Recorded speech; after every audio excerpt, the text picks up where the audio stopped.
NPR editor Mujibur Rahman in Washington to discuss U.S. President Donald Trump's comments on a potential deal alongside his simultaneous threats to dramatically escalate military action if Tehran fails to comply quickly with his demands.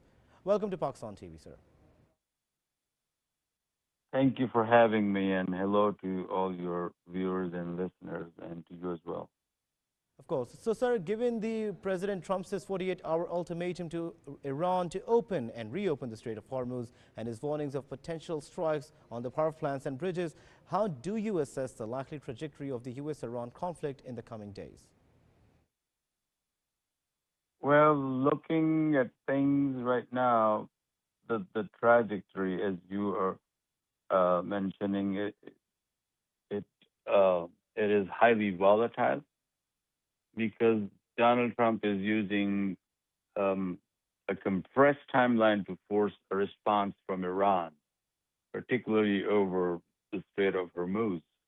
He sounds very frustrated with Iran because he's been pressing on Iran to get to a deal, and the deal and the conditions and terms of which Trump wants to set. Now that doesn't work like that.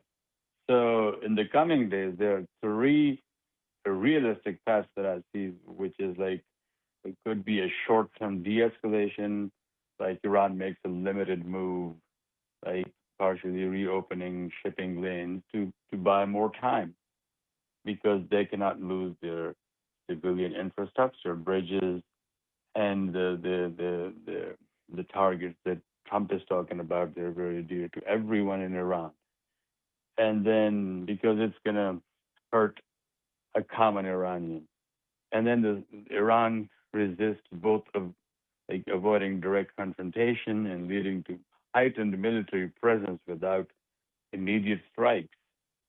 And the third one could be like escalation. If the deadline passes unmet, the U.S. could carry out targeted strikes on infrastructure, which could civilian infrastructure, which would likely trigger retaliation. And then again, the Gulf states they're going to be like hit hard.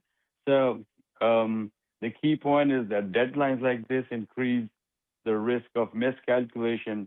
Even a small incident could spiral quickly. So Trump also suggested there is a good chance of reaching a deal with Iran based on the current tensions. What steps would be necessary to achieve a meaningful breakthrough or de-escalation? Well, first of all, when you use a language like this, like good chance means there's not a lot of hope, meaning Iranians are not going to listen and act on your terms. So despite the rhetoric, Trump saying there's a good chance of a deal suggests that there's still an active back channel diplomacy.